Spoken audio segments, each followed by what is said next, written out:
Medicine subject पर जो FM GE का टेस्ट दे रहे हैं, आज ये चौथी क्लास है। 30 क्वेश्चन हम पहले 3 क्लास में कर चुके हैं और 10 क्वेश्चन इसमें करेंगे। Guys, welcome to ETM research institute. आइए चलते हैं आज के सेशन में। Question 31, H pylori association, peptic ulcer. Question 32, ulcerative colitis involvement, colon only.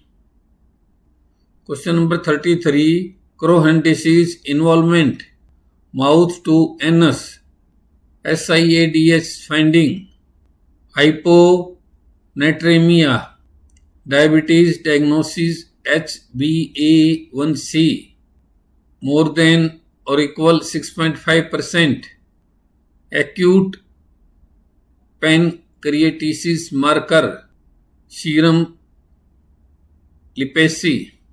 Question 37, sarcoidosis hallmark, non-caseating granuloma.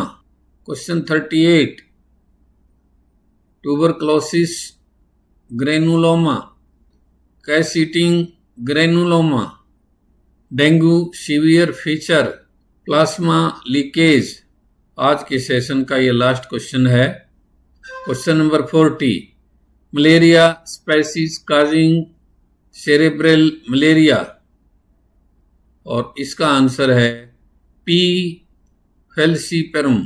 Guys, मैं उम्मीद करता हूं कि आज के क्वेश्चन 10 इंपॉर्टेंट क्वेश्चन आप लोगों को बहुत सही लगे होंगे और ये आपकी स्कोरिंग मदद करेंगे।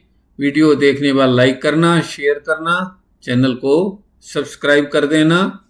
फिर मिलेंगे एक और अच्छी वीडियो के साथ। तब तक के लिए जय हिंद, बाय बाय।